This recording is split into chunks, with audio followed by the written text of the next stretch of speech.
You know, there are certain individuals who are Republican, racist, MAGA nuts that I wish the devil would come and collect them.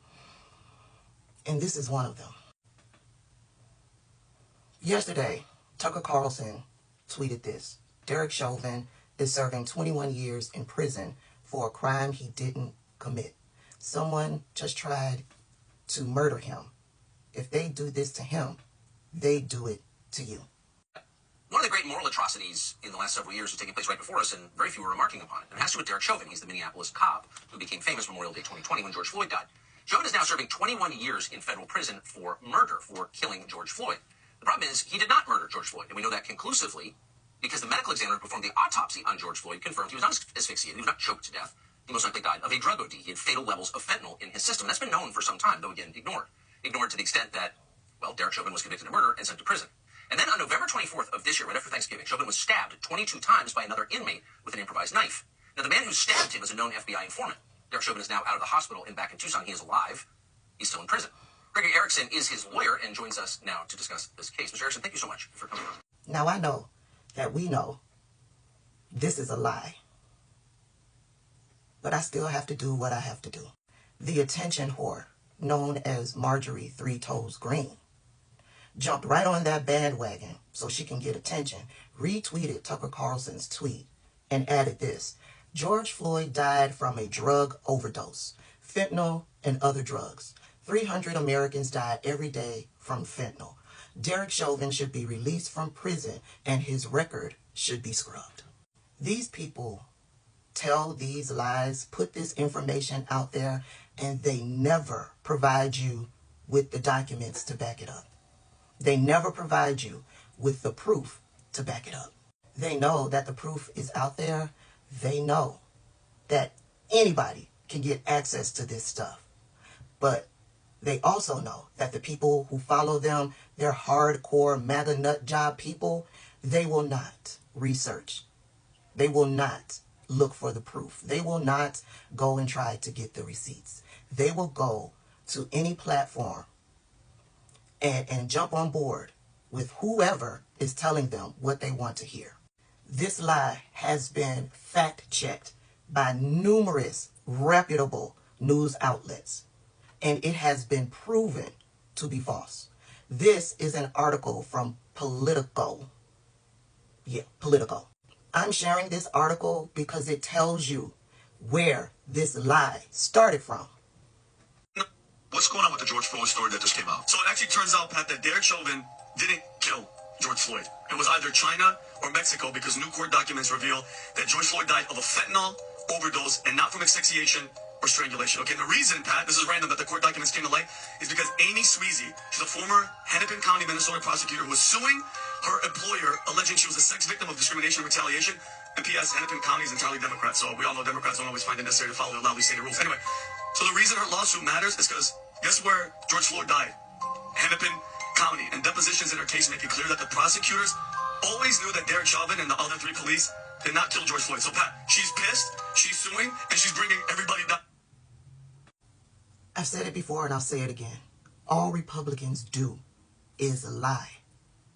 They lie to spin a narrative. This is who those people are. PBD Podcast. Official account. A podcast for independent and critical thinkers. So I took a scroll down through their posts over on their Twitter account so I can see and get a feel for who they are and where they stand politically. This is the stuff that I saw on their page. Democrats want us to believe they can clean up the environment when they can't even clean up their own streets. This is on their Twitter page. They're promoting one of their recent podcasts with this caption: "It's women's fault. How females are empowering the LGBTQ community's cancel culture."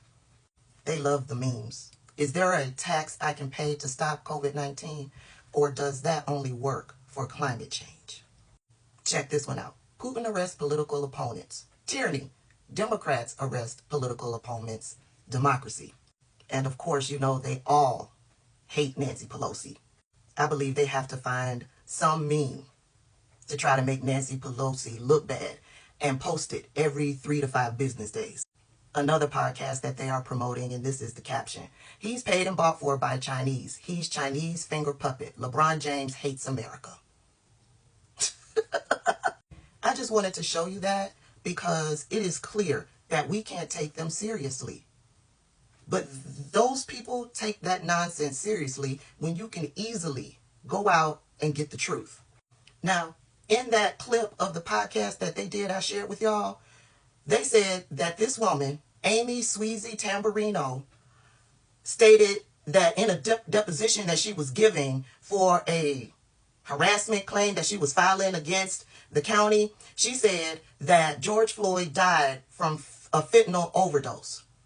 Here's the deposition right here. You can get it in that political fact check. They've got the documents right here. The documents prove that what the two of them said in that podcast was a lie. Here's what the article said.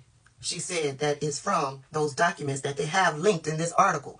Sweezy said in her deposition that she called Baker. Baker is the medical examiner on the Tuesday after Memorial Day, which would have been May 26, 2020, the day after George Floyd was killed, quote, to ask him if he would perform the autopsy on Mr. Floyd, end quote. Here's what she actually said based on the court documents. Quote, he told me that there were no medical findings that showed any injury to the vital structures of Mr. Floyd's neck. There were no medical indications of asphyxia or strangulation. And that's probably where they stopped. She went on to say, quote, he said to me, Amy, what happens when the actual evidence doesn't match up with the public narrative that everyone's already decided on? And then he said, this is the kind of case that ends careers. That's what she actually said. The actual results of 2 doctors who conducted a private independent autopsy, they came back and said that George Floyd died of asphyxia or oxygen deprivation and ruled his death a homicide. The medical examiner said he died because of cardiopulmonary arrest complicating law enforcement subdual restraint and neck compression, which basically means George Floyd had a heart attack because of how he was being restrained. They also mentioned that he did have drugs in his system, but those weren't the reason as to why he died. They are liars. Check out the article and read the documents for yourself.